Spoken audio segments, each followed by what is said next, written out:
Olá, pessoal! A gente vai começar então a falar dos nossos números complexos.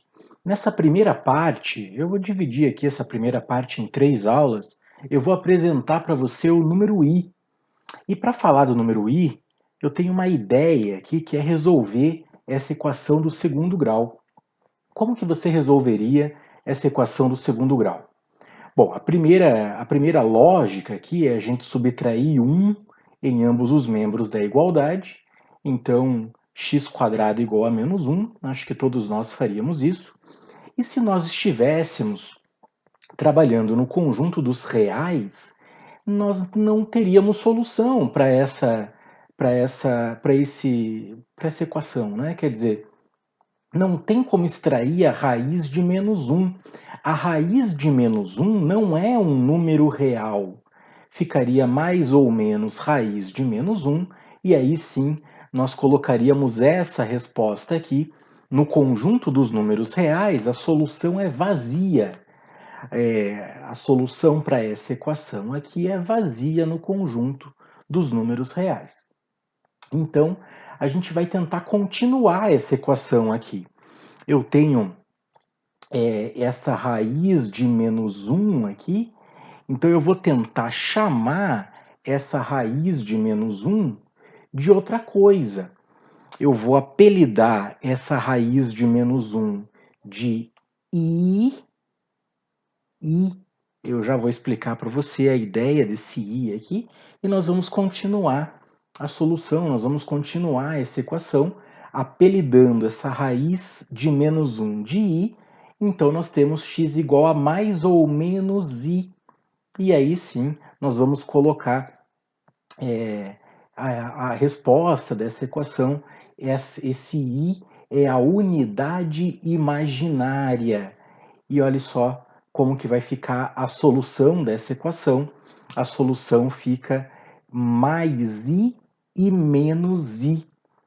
Aí você fala assim, Egg, mas você inventou esse i aí? Que negócio é esse, né? Você apelidou esse i de raiz de -1 e aí resolveu. Que história é essa? O que é esse c que está aqui? Então eu vou explicar tudo para você. Deixa eu apagar essa rabisqueira que eu fiz aqui. No próximo slide vai aparecer então a definição. Olha só, nós definimos i como raiz de -1 e nós chamamos de unidade imaginária. Essa unidade imaginária vai ser um número complexo. Esse conjunto aqui, esse C, a gente chama de conjunto dos números complexos. Vai aparecer aqui agora, conjunto dos complexos. Então você está acostumado, deixa eu mudar aqui a cor dessa caneta, você está acostumado até agora a resolver equações no conjunto dos números reais. O conjunto dos números reais é esse aqui, ó. No conjunto dos números reais, nós temos os números racionais e temos os números irracionais. É esse conjunto que está aqui. Agora nós estamos criando um novo conjunto, que é o conjunto dos números complexos. E a ideia desse conjunto dos números complexos surge exatamente disso aqui. Surge da unidade imaginária. A unidade imaginária é raiz de -1. Deixa eu apagar isso aqui e eu vou explicar para você então como que a gente usa a unidade imaginária em alguns outros números. Olha só, eu vou chamar de números imaginários puros esses números que aparecem aqui. Por exemplo, ó, raiz de -4 é um número imaginário puro. Raiz de -100 também é um número imaginário puro. Raiz quadrada de -12 também é um número imaginário puro. As raízes quadradas de números negativos são números imaginários puros. Olha só qual que é a ideia. Essa raiz de -4 eu vou separar assim, ó. Raiz de 4 vezes raiz de -1. Você concorda que 4 vezes -1 dá -4, não é? Agora, esse -1 é a unidade, perdão, essa raiz de -1 é a unidade imaginária. E raiz de 4 é 2. Então, eu vou trocar essa raiz de menos 1 aqui por i, e raiz de 4 é 2. Então, isso aqui vai ficar 2i.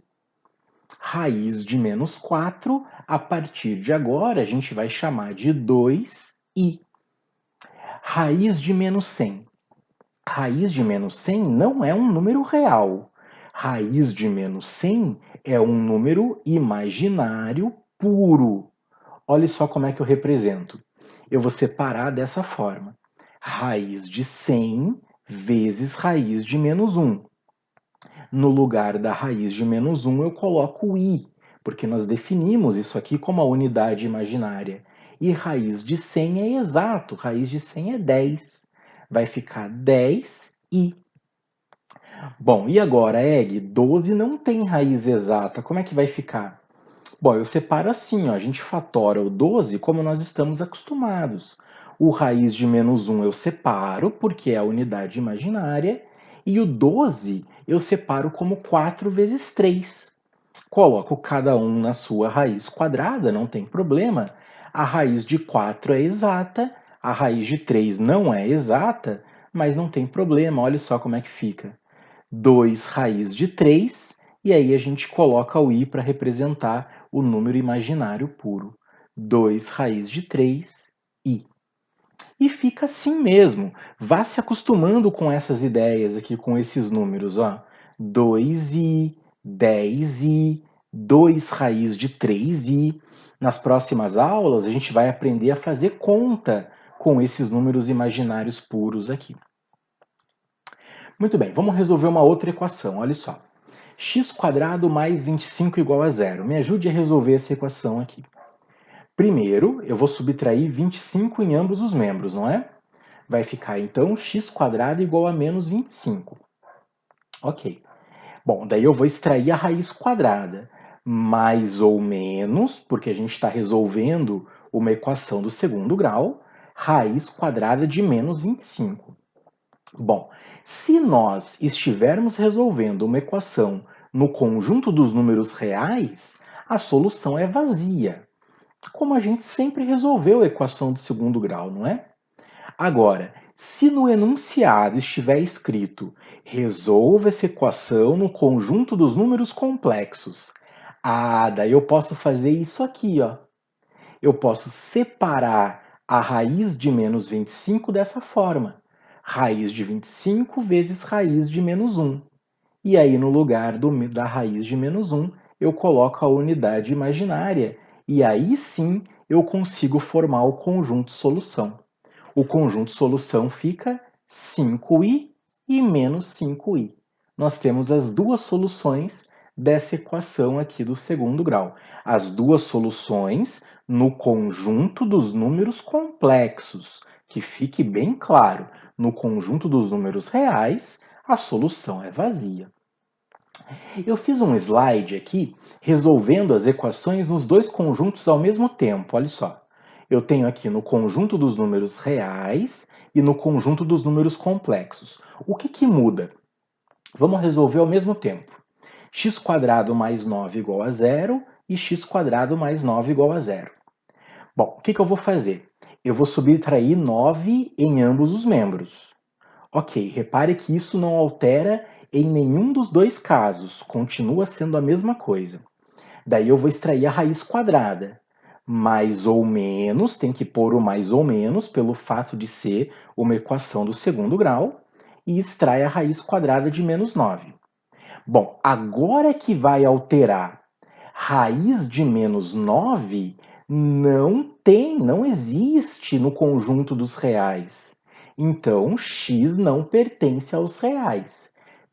Raiz de menos 9 não é um número real. Mas raiz de menos 9 é um número complexo. Raiz de menos 9 dá 3i. Então, dessa forma, eu consigo escrever a solução. A solução é vazia no conjunto dos reais e a solução no conjunto dos complexos fica 3i e menos 3i. Eu tenho duas soluções no conjunto dos números complexos.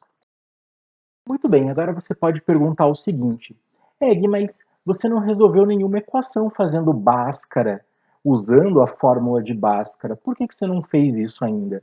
Você só resolveu equações básicas, né? Equações incompletas. Na próxima aula eu vou resolver com você uma equação utilizando a fórmula de Bhaskara, e aí você vai ver que fica um pouquinho mais complicada essa resposta. Esses números aqui não vão ser números imaginários puros. Eu vou explicar para você na próxima aula, ok?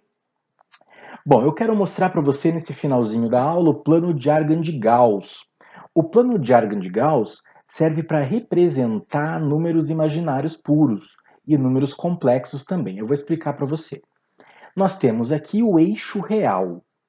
Você trabalha com o eixo real desde que você é criancinha. Olha só, nós temos aqui o número 1, temos aqui o número menos 4 terços, temos aqui o número menos π, temos o número raiz de 19. Todos os números que eu coloquei aqui são números reais. Eles estão representados por pontos sobre essa reta aqui. Pontos que pertencem a essa reta, a esse eixo que está aqui. Ok, agora eu vou fazer um eixo vertical.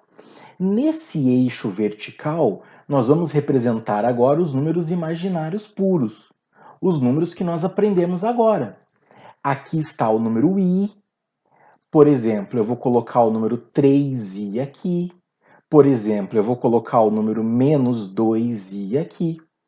Repare só, a unidade real está aqui no eixo real, que é o eixo que a gente trabalha desde sempre. Agora, no eixo vertical vai aparecer a unidade imaginária, que é a unidade que nós estamos aprendendo na aula de hoje, que é o número i. E a partir do número i, nós geramos os outros números, por exemplo, 2i, 3i, 4i e assim por diante. Aqui está o 3i, por exemplo, aqui está o menos 2i, por exemplo. Os números positivos vezes i a gente marca para cima e os números negativos vezes i a gente marca para baixo. Não se preocupe que a gente ainda vai aprender bastante sobre o plano de Argand de Gauss. Em todas as nossas aulas a gente vai falar do plano de Argand de Gauss. Para que serve o plano de Argand de Gauss? Para representar todos os números complexos que a gente vai trabalhar.